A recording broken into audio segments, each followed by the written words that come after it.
Hello friends, সবাইকে welcome জানাই নতুন একটি ভিডিওতে। এই মুহূর্তে যে গুরুত্বপূর্ণ আপডেটের দিকে আমরা নজর রাখবো সেটি হচ্ছে প্রাথমিক টেট 2014 বাতিল হবে কিনা সেই মামলার অর্ডার কপির ব্যাখ্যা। ইতিমধ্যে অর্ডার কপি প্রকাশিত হয়েছে। 2014 প্রাথমিক টেট নিয়ে গেল রব উঠেছিল, সেই পরিস্থিতি থেকে বর্তমানে একটা স্থিতিশীল পজিশনে এসে দাঁড়িয়েছে টেট 2014। প্রাথমিক টেটের ওএমআর সংক্রান্ত এই মামলাটি 30 এপ্রিল 2024 তারিখে গুরুত্বপূর্ণ শুনানি হয়েছে এবং তার অর্ডার কপি প্রকাশিত হয়েছে। আপাতত বাতিল নয় টেট 2014, সেই সঙ্গে এই মামলার সঙ্গে 32,000 বিতর্কিত প্রাথমিক শিক্ষকের মামলা নিয়ে গুরুত্বপূর্ণ প্রসঙ্গ উঠে এলো এবং এই 32,000 শিক্ষকদের নিয়ে অর্ডার কপির মধ্যে বেশ কিছু গুরুত্বপূর্ণ তথ্য এখানে তুলে ধরা হয়েছে বা অর্ডার কপির মধ্যে উল্লেখ করা রয়েছে। তো কি কি অর্ডার দিলেন মাননীয় বিচারপতি রাজশেখর মান্তা, তার সিঙ্গেল বেঞ্চ, তো বিস্তারিত জানবো। আমরা সরাসরি অর্ডার কপির ব্যাখ্যা করে নেব। তো আমরা যেটা দেখতে পাচ্ছি, 30 এপ্রিল 2024 তারিখে মাননীয় বিচারপতি রাজশেখর মান্তা তার কোর্ট নম্বর 13-তে এই মামলাগুলো সিরিয়াল নাম্বার ছিল 1 থেকে 21 এবং 31 নম্বর সিরিয়ালে, অর্থাৎ এদিন সকাল 10:30টার সময় এই মামলাটির শুনানির প্রক্রিয়া শুরু হয়েছিল। তো মামলাটির যেটা রিট পিটিশন নাম্বার আমরা দেখতে পাচ্ছি 2005/2022-এর। ইতিমধ্যে এই মামলার সঙ্গে অনেকগুলো ক্যান অ্যাডমিশন হয়েছে, যেখানে শিক্ষক শিক্ষিকাদের পক্ষ থেকে এই ক্যান অ্যাডমিশনগুলো করানো হয়েছে। টোটাল এখানে 14টা ক্যান আমরা দেখতে পাচ্ছি। মামলাটির পিটিশন রয়েছেন শান্তনু শীত versus state of West Bengal. তাছাড়া আরও অনেকগুলো এখানে রিট পিটিশন রয়েছে এবং আরও অনেকগুলো ক্যান কিন্তু অ্যাডমিশন করানো হয়েছে। ইতিমধ্যে যারা ট্রেন ক্যান্ডিডেট ছিলেন, অর্থাৎ 2017 সালে যারা ট্রেন ক্যান্ডিডেট হিসেবে জয়েন করেছিলেন, তারাও কিন্তু এই মামলার সঙ্গে অ্যাড হয়েছে। তো এখানেও কিন্তু আমরা 6টি ক্যান লক্ষ্য করতে পারছি। অনেকগুলো রিট পিটিশন কিন্তু এখানে যুক্ত হয়েছে। তো আমরা পরপর সরাসরি মূল বক্তব্যের দিকে চলে যাব। পিটিশনারদের পক্ষ এবং রেসপন্ডেন্টের পক্ষ থেকে কে কে কথা বলছিলেন পরপর এখানে রয়েছে। আমরা সরাসরি মূল বক্তব্যের দিকে চলে যাব। তো পিটিশনারদের পক্ষ থেকে বিকাশ রঞ্জন ভট্টাচার্য তিনি কথা বলছিলেন। অন্যদিকে ক্যান 3 এবং ক্যান 1, এখানে আরো 1 থেকে ক্যান 3 পর্যন্ত পার্থসারথী দেববর্মন ছিলেন। অন্যদিকে ক্যান 2 এখানে ছিলেন অশোক ব্যানার্জি। ক্যান 5 এর হয়ে দাঁড়াচ্ছেন শ্যামল সরকার। ক্যান 6 এর হয়ে দাঁড়াচ্ছেন KM হাসান। ক্যান 14 এর হয়ে দাঁড়াচ্ছেন রবিউল ইসলাম। পিটিশনারদের পক্ষ থেকে সুদীপ্ত দাশগুপ্ত রয়েছেন। ক্যান 2 এর পক্ষ থেকে অরুণাভ ঘোষ এবং অনিন্দ্য লাহিড়ী রয়েছেন। ক্যান 3 এর পক্ষ থেকে সাক্ষ্য সেন রয়েছেন। ক্যান 4 এর পক্ষ থেকে সৌম্য মজুমদার রয়েছেন। পিটিশনারদের পক্ষ থেকে শ্রীতোষ শামীম রয়েছেন। রেসপন্ডেন্টদের পক্ষ থেকে অনিন্দ্য লাহিড়ী থাকবেন। আরও প্রচুর লয়ার তারা কিন্তু এখানে রয়েছেন।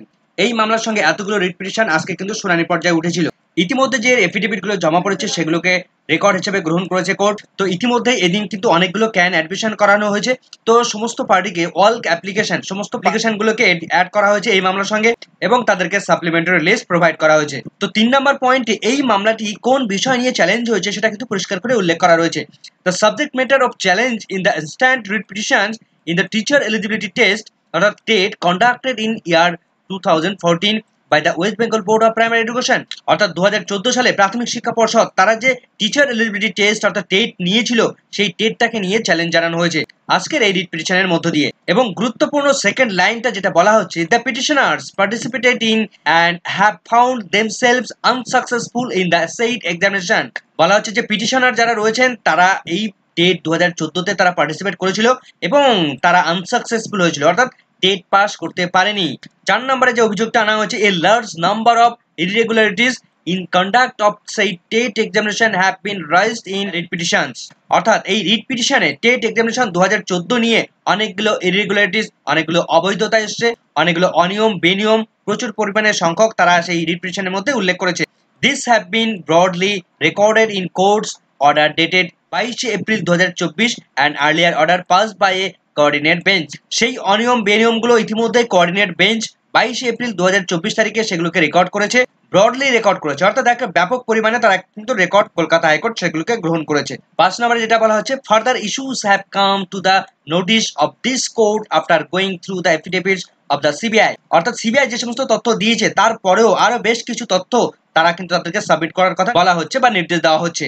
6 নম্বরে যেটা বলা হচ্ছে, several applications for impleaded have been filled in this writ petitions by the candidates who succeeded in TET 2014, অর্থাৎ এই মামলার সঙ্গে অনেকগুলো সেভারাল অ্যাপ্লিকেশন বা ক্যান ফাইল অ্যাডমিশন করানো হয়েছে। তো সেগুলোকে পারমিশন দিয়ে দেওয়া হচ্ছে এবং যারা টেট 2014 পাস ক্যান্ডিডেট তাদের পক্ষ থেকে এই ক্যানগুলো অ্যাডমিশন করানো হয়েছে। তো এই সমস্ত মূলত এই ক্যানগুলোকে সমস্ত শিক্ষক এবং শিক্ষিকাদের পক্ষ থেকে করা হয়েছে।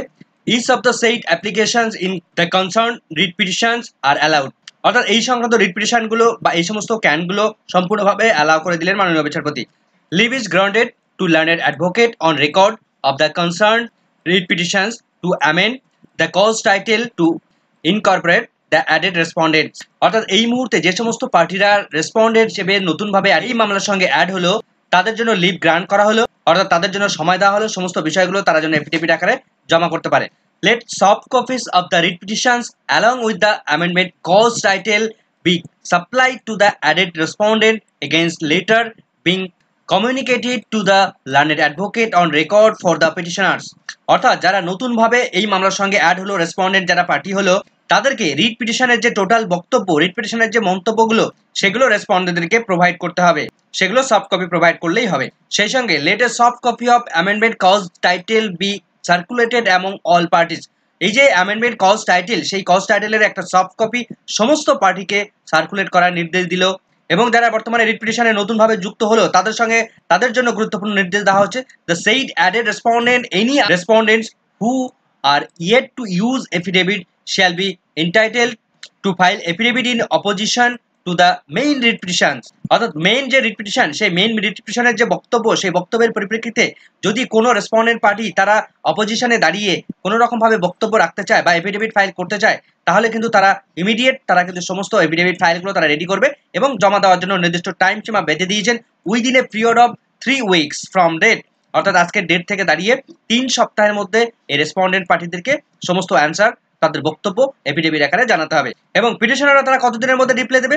রিপ্লাই ইফ এনি, তারা যদি মনে করে, পিটিশনাররা যদি মনে করে যে এই প্রশ্নগুলোর উত্তর বা তারা রেসপন্ডেন্টের বক্তব্যের পরিপ্রেক্ষিতে যদি কিছু রিপ্লাই দিতে চায়, file within a period of 4 weeks thereafter, অর্থাৎ তার পরবর্তী সময় 4 সপ্তাহের মধ্যে পিটিশনাররা রিপ্লাই দিতে পারবে।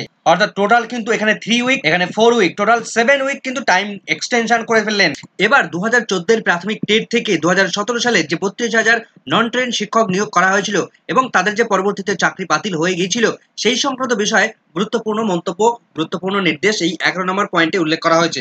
The subject matter of several appeals being presently heard by division bench of this court. অর্থাৎ এই মুহূর্তে ডিভিশন বেঞ্চ কতগুলো বিষয়ে বিভিন্ন মামলাগুলো তারা শুনছে। ডিভিশন বেঞ্চ কোন মামলাগুলো শুনছে? ম্যাট নাম্বার 1109 2023 এর, যার পিটিশন রয়েছে Dipankar Singh versus union of India, arising out an order pass, যে অর্ডারটাতে পাস হয়েছিল, যে রিপিটিশন নাম্বার 21187 2022 এর, Priyanka Naskar versus state of West Bengal. Priyanka Naskar যে মামলাটির পিটিশনার ছিল, অর্থাৎ 32,000 যে মামলা, সেই মামলার প্রিয়াঙ্কা নস্করের যে পিটিশনার, মূল পিটিশনার ছিল, cancelling the entire recruitment process of 2016 are referred to by the parties.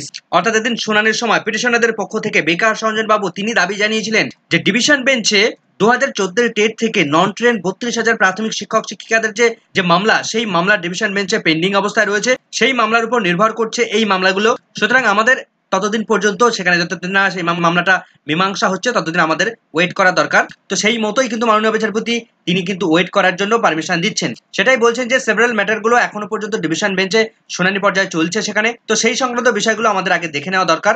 The সেই recruitment process was based on the result of TET 2014 conducted by West Bengal board of primary education. অর্থাৎ প্রাথমিক শিক্ষা পর্ষদ 2014 সালে যে TET পরীক্ষা নিয়েছিল, সেই টেট পরীক্ষার উপর সম্পূর্ণভাবে ভিত্তি রয়েছে। অর্থাৎ সেই টেটের উপর বেস করেই এই 2016 সালের প্রাথমিক শিক্ষকদের নিয়োগ করা হয়েছিল। যে মামলাটি তাদের চাকরি বাতিল হয়ে যাওয়ার পর এই মুহূর্তে সেই মামলাটি ডিভিশন বেঞ্চে পেন্ডিং অবস্থায় রয়েছে।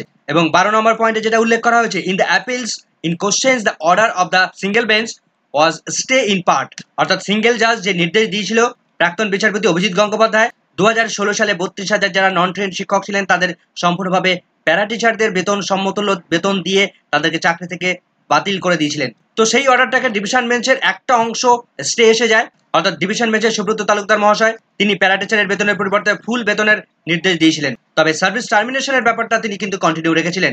The rest of order of single bench was eventually set aside by the Honorable Supreme Court in SLP number এত by order dated 7 June 2023।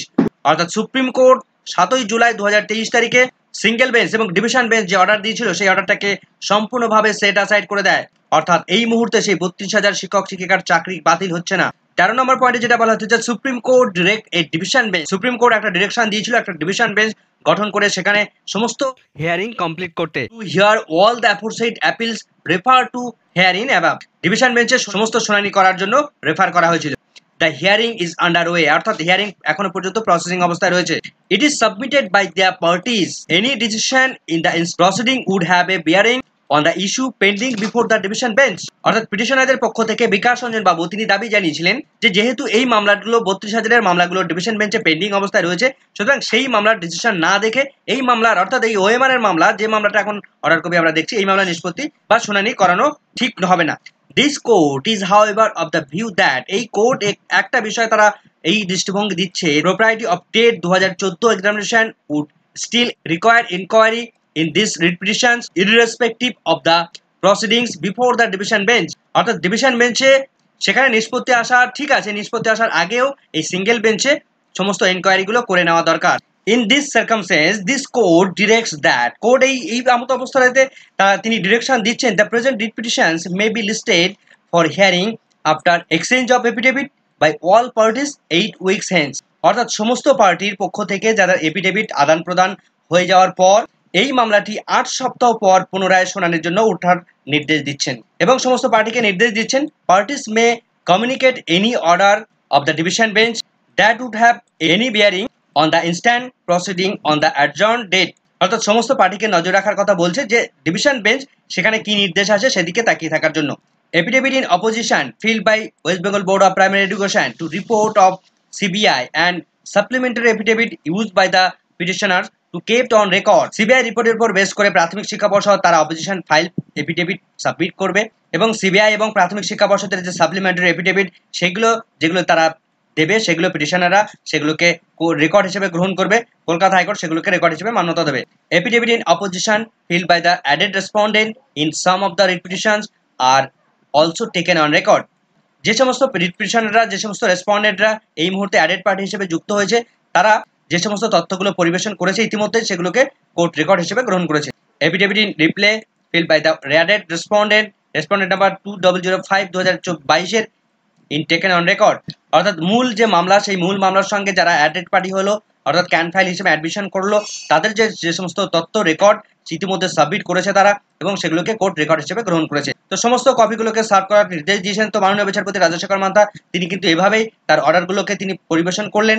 তাহলে আমরা দেখলাম প্রাথমিকের এই 2014-এর যে ওএমআর, সেই ওএমআর মামলা, সেই মামলাটি সম্পূর্ণভাবে 32,000 প্রাথমিক শিক্ষক শিক্ষিকাদের যে বিতর্ক তৈরি হয়েছে এই মুহূর্তে ডিভিশন বেঞ্চে পেন্ডিং অবস্থায় রয়েছে, সেই মামলাটির উপর নির্ভর করছে এই ওএমআর সংক্রান্ত মামলাটি। তো ওএমআর এর মামলায় গতদিন কিন্তু মাননীয় বিচারপতি খুব একটা গুরুত্বপূর্ণ মন্তব্য তিনি করেছিলেন বিকাশ রঞ্জন ভট্টাচার্যের কথার পরিপ্রেক্ষিতে। বিকাশ রঞ্জন বাবু তিনি কিন্তু বারবার ক্যান্সেল কথা বলছিলেন। তো এর পরিপ্রেক্ষিতে মাননীয় বিচারপতি রাজশেখর মান্তা তিনি বারবার বলছিলেন যে বারবার ক্যান্সেল করবেন না, আপনার কি বক্তব্য আছে, আপনার যারা পার্টি রয়েছে তারা কি চায় সেই বিষয়টা পরিষ্কার করুন এবং সেই মতো তথ্য পরিবেশন করুন, দেখা যাক তাদের কোনো ব্যবস্থা করা যায় কিনা। তো সামগ্রিক শুনানির পরিপ্রেক্ষিতে এইটুকু বলা যায় আপাতত টেট 2014 আপাতত স্বস্তির নিঃশ্বাস ছাড়ছে। আপাতত দৃষ্টিভঙ্গিতে বলা যায় যে 2014-এর প্রাথমিক টেট সেটা বাতিল হচ্ছে না, তবে সেটা নির্ভর করছে সম্পূর্ণভাবে 32,000 প্রাথমিক শিক্ষক শিক্ষিকাদের বিতর্কিত শিক্ষক শিক্ষিকাদের সেই মামলার উপর সম্পূর্ণভাবে। তো দুটি বিষয়, সমগ্র বিষয়ের দিকে আমাদের নজর থাকবে, পরবর্তী কি কি আপডেট উঠে আসে। এই মুহূর্তের এই ভিডিওটি ভালো লাগলে অবশ্যই একটু লাইক এবং কমেন্ট করে যাবেন। চ্যানেলটিতে নতুন হলে অবশ্যই একটু সাবস্ক্রাইব করে রাখার অনুরোধ রইল।